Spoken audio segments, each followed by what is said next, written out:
നമസ്കാരം. Law of people എന്ന YouTube ചാനലിലേക്ക് നിങ്ങൾക്കെല്ലാവർക്കും ഒരിക്കൽ കൂടി സ്വാഗതം.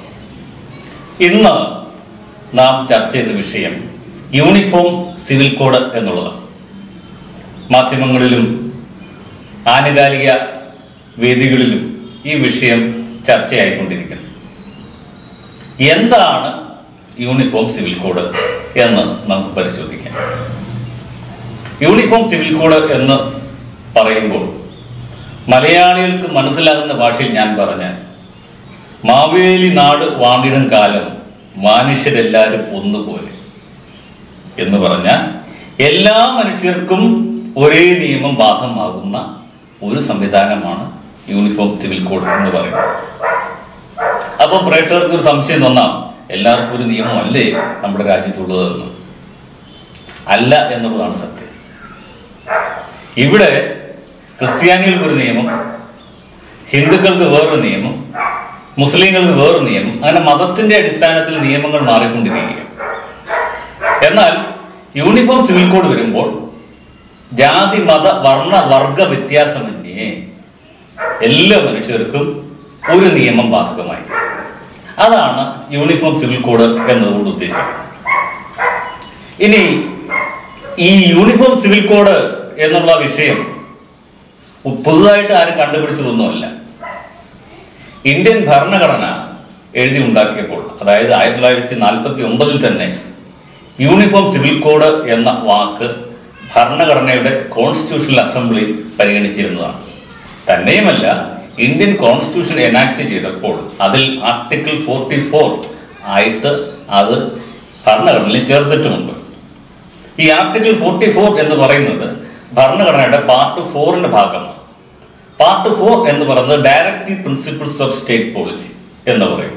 അതായത് ഒരു രാജ്യത്തെ ഗവൺമെന്റ് ആ രാജ്യത്തെ ജനങ്ങളെ എങ്ങനെ ഭരിക്കണം, എന്താണ് ഈ ഭരണഘടന വിഭാവന ചെയ്യുന്ന ലക്ഷ്യങ്ങൾ, ഈ കാര്യങ്ങളെ പറ്റി പൊതുവായിട്ട് വിശദീകരിക്കുന്ന ഒന്നാണ് directive principles of state policy എന്ന് പറയുന്നത്.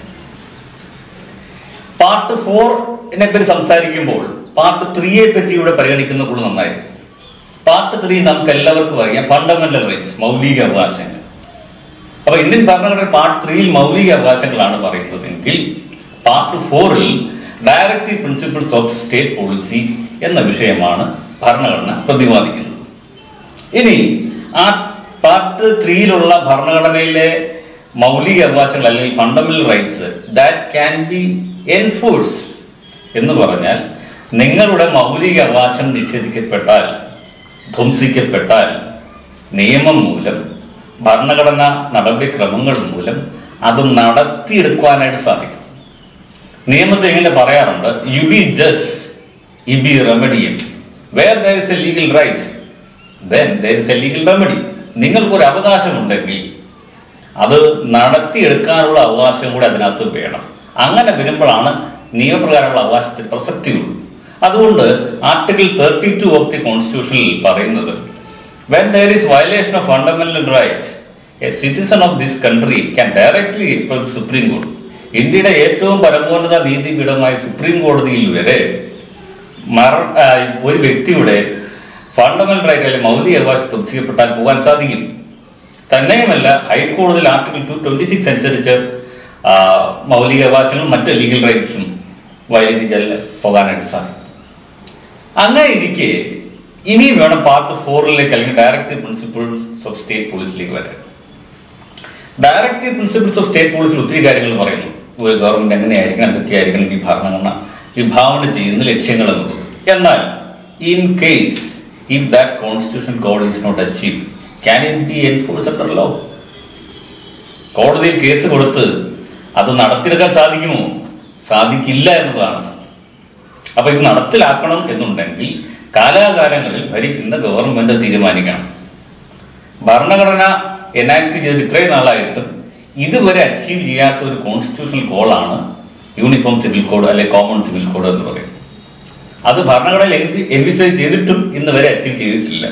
അങ്ങനെ വരികയാണെങ്കിൽ ഭരണഘടനയുടെ ഒരു ഗോൾ അല്ലെങ്കിൽ ഒരു കോൺസ്റ്റിറ്റ്യൂഷണൽ ഗോള് അച്ചീവ് ചെയ്യുന്നതായി തീരും. ഇനി ഏറ്റവും പ്രസക്തമായ കാര്യം, അങ്ങനെ ഒരു കോമൺ സിവിൽ കോഡ് അല്ലെങ്കിൽ യൂണിഫോം സിവിൽ കോഡ് വന്നാൽ what will be the implications? എങ്ങനെ വരും? ഞാൻ മുമ്പ് സൂചിപ്പിച്ചിരുന്നു, ക്രിസ്ത്യാനികൾക്കൊരു നിയമം, ഹിന്ദുക്കൾക്കൊരു നിയമം, മുസ്ലിങ്ങൾക്കൊരു നിയമം. ഇനി എല്ലാവർക്കും ഒരു നിയമമായിരിക്കും. ഇപ്പം ചില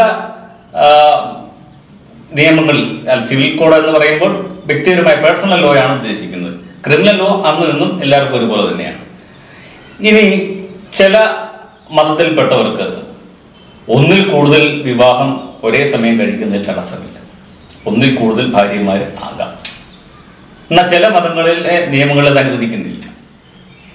യൂണിവേഴ്സ് സിവിൽ കോഡ് വന്നു കഴിഞ്ഞാൽ അതിൽ എങ്ങനെ പറഞ്ഞു എല്ലാവർക്കും ഒരുപോലെ ആയിരിക്കും എന്ന് പറഞ്ഞാൽ ഏക ഭാര്യാർത്ഥം അല്ലെങ്കിൽ ഒരു ഭാര്യ അല്ല ഒരു ഭർത്താവ് മാത്രമേ, അതിന് മോണോഗാമി എന്ന് പറയും.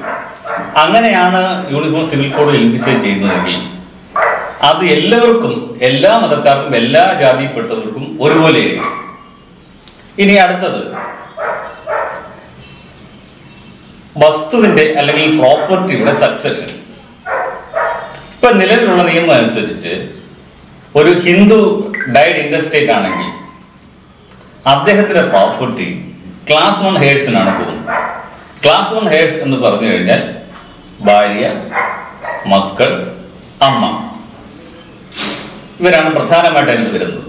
ഇനി അതല്ലെങ്കിൽ പ്രീഡിസീസ് സണ്ണോ ഡോട്ടറിന്റെ കുട്ടികളുണ്ടെങ്കിൽ അവരതിനകത്ത് വരും. അപ്പോൾ അച്ഛനില്ല, മക്കൾ, ഭാര്യ, പിന്നെ അമ്മ, ഇവർ 3 പേരുമാണ് പ്രധാനമായിട്ടുള്ള വ്യക്തിത്വം ക്ലാസ് 1 ഹെയർസ്. ഇനി ഈ ക്ലാസ് 1 ഹെയർസിൽ ആരുമില്ലെങ്കിൽ then it will go to class 2. Class 2-ലാണ് അച്ഛനും സഹോദരങ്ങളും വരിക.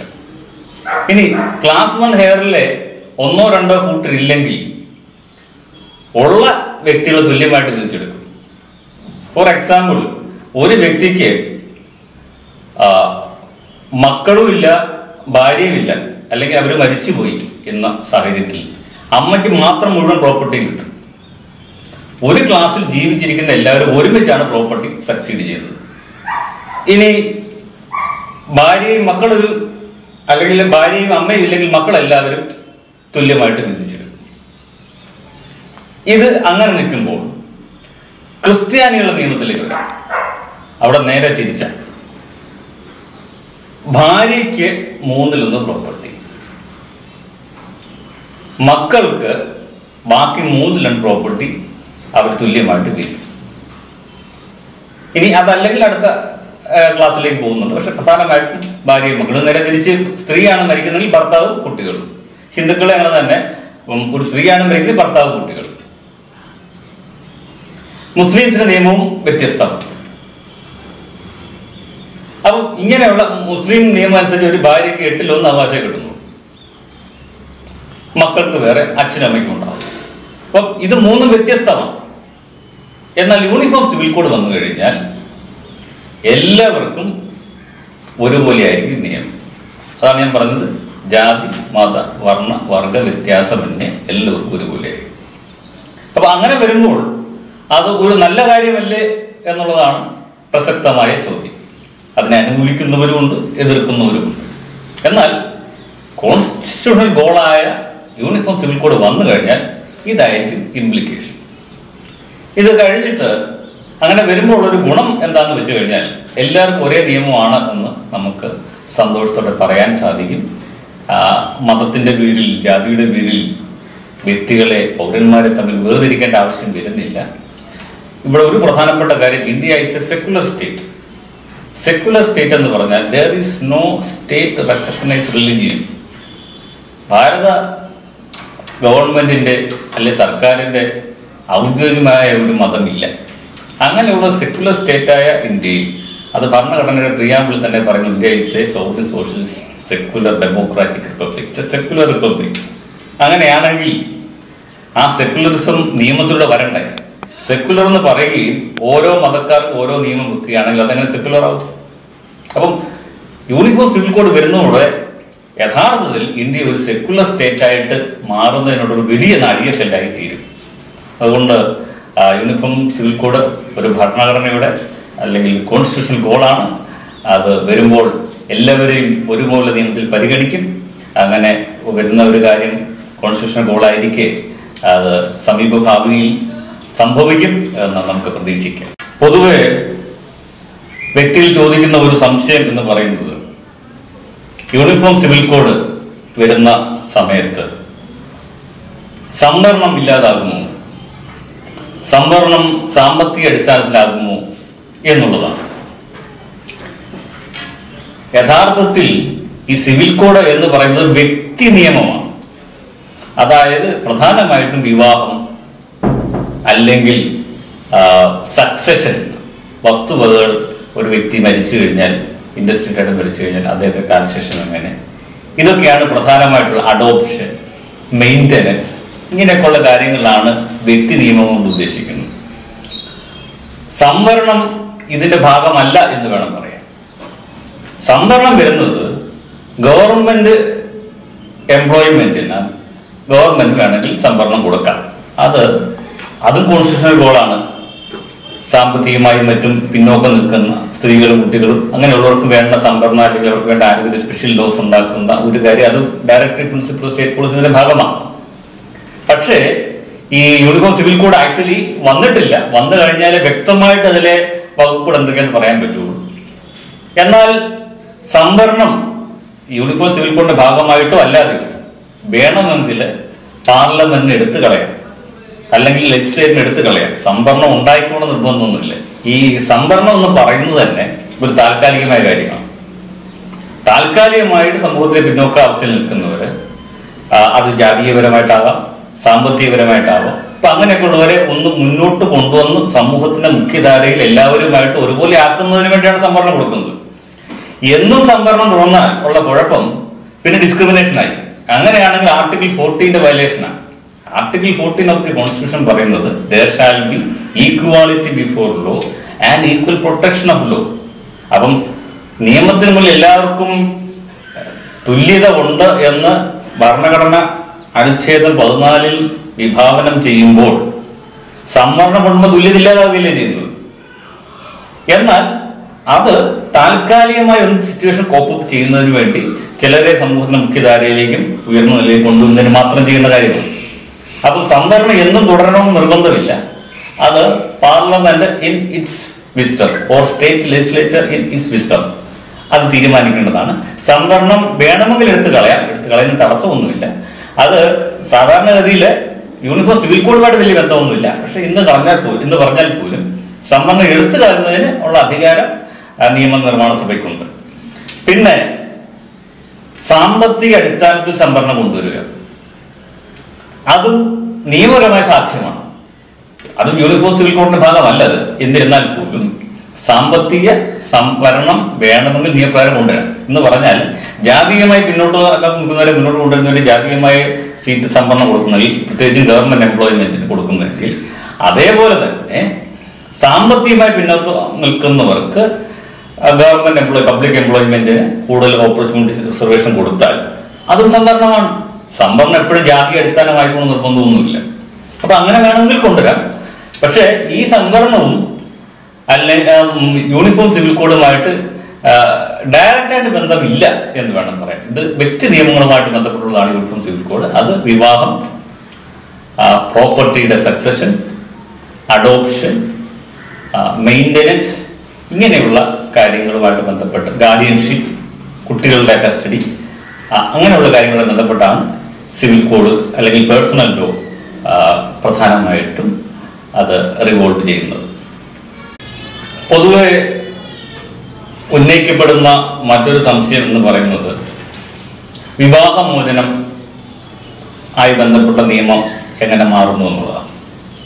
ഇന്ന് വിവാഹമോചനം നടക്കണമെന്നുണ്ടെങ്കിൽ ക്രിസ്ത്യാനികളും ഹിന്ദുക്കളുമാണെങ്കിൽ അവരുടെ നിയമം, അതായത് ഹിന്ദു മാരേജ് ആക്ട് 1955 അനുസരിച്ച് ഹിന്ദുക്കളും ഇന്ത്യൻ ഡൈവോഴ്സ് ആക്ട് അനുസരിച്ച് ക്രിസ്ത്യാനികളും ഡൈവോഴ്സിന് അപേക്ഷിക്കേണ്ടത്.